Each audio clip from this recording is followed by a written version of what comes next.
A vida não é uma pergunta para ser respondida. A vida é um mistério para ser vivido.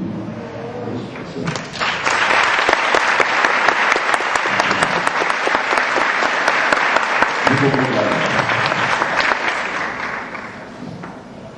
Agradecemos ao jornalista Luiz Pellegrini o seu contributo. E cabe-me a mim agora as conclusões finais. Na abertura eu disse que li um livro. E digo mais que isso. A maior parte das pessoas está conhecendo o Richard Dawkins agora por causa desse livro. Eu já conheci o Dawkins desde os anos 70, porque um colega meu da universidade, que trabalhava com História das Ciências, traduziu o best-seller O Gene Egoísta, nos anos 70. E eu achei um excelente livro de divulgação científica, que decodificava o assunto da genética, né, para os leigos no assunto como eu. Né? E quando este segundo livro do Dawkins apareceu, eu li e eu vou tentar passar para vocês as minhas impressões como historiador, não para tomar partido contra, a favor do livro, mas para explicar o contexto histórico do livro. O livro é um discurso de defesa do ateísmo contra o fundamentalismo. E isto já nos elucida o contexto histórico do livro. O livro é uma tomada de posição contra a onda de fundamentalismo e de irracionalismo que assola o mundo e que traz como resultado tragédias como as do Oriente Médio. É uma tomada de posição contra o fundamentalismo e nisso eu acho o livro uma reação salutar, positiva contra esta onda mortífera, né, de fanatismo destruidor, que não está apenas ali onde as potências entram em conflito, mas está aqui em Campina Grande, porque a nova consciência está sendo alvo de ataques, de agressões de origem fundamentalista.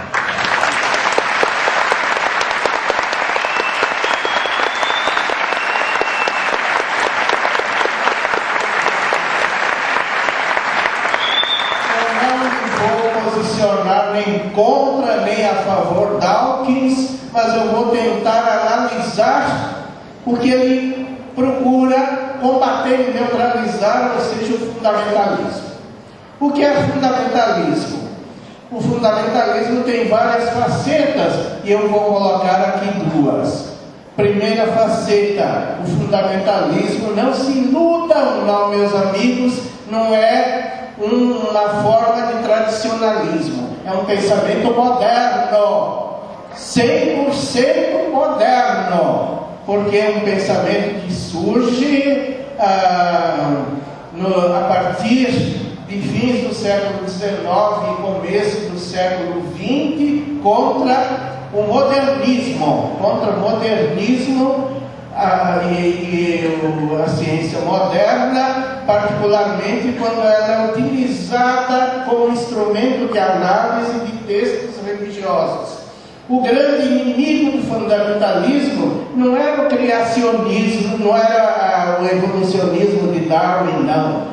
O grande inimigo do fundamentalismo, quando ele surge nos Estados Unidos, no começo do século XX, a origem do fundamentalismo é norte-americana, era o método histórico crítico que alguns teóricos e teólogos alemães desenvolveram para trabalhar o texto bíblico. E o fundamentalismo nasceu no meio protestante conservador que tinha medo que o método histórico crítico, que se apoiava nas descobertas da história, da teologia e da filologia dos textos sagrados, destruísse a fé, destruísse a religião.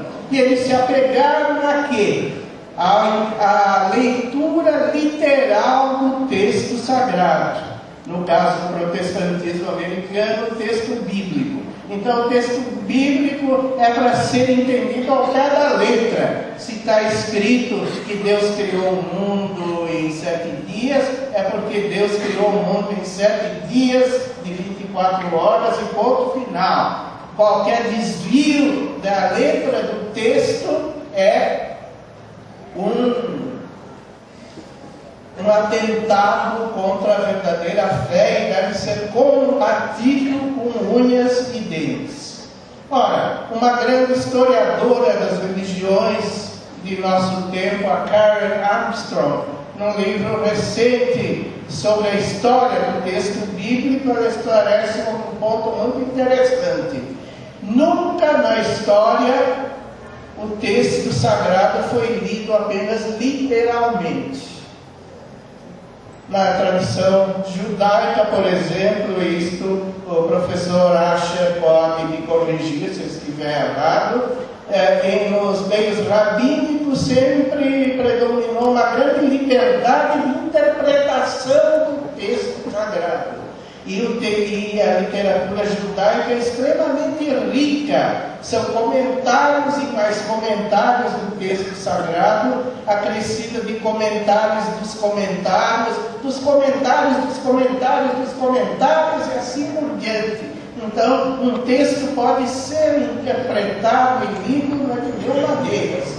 Na Idade Média cristã, muitas vezes considerada erroneamente como a idade do obscurantismo, a tradição da igreja defendia e preconizava 4 sentidos do texto sagrado. O sentido literal existia, claro, mas ao lado existia a interpretação moral, a interpretação alegórica e a interpretação escatológica ou mística. E os teólogos medievais, se alguém perder tempo em lê-los, vai ver que eles eram extremamente criativos e dos textos sagrados eles tiravam conclusões assombrosas, né? Às vezes a gente se pergunta, mas como é que ele vai descobrir isso no texto?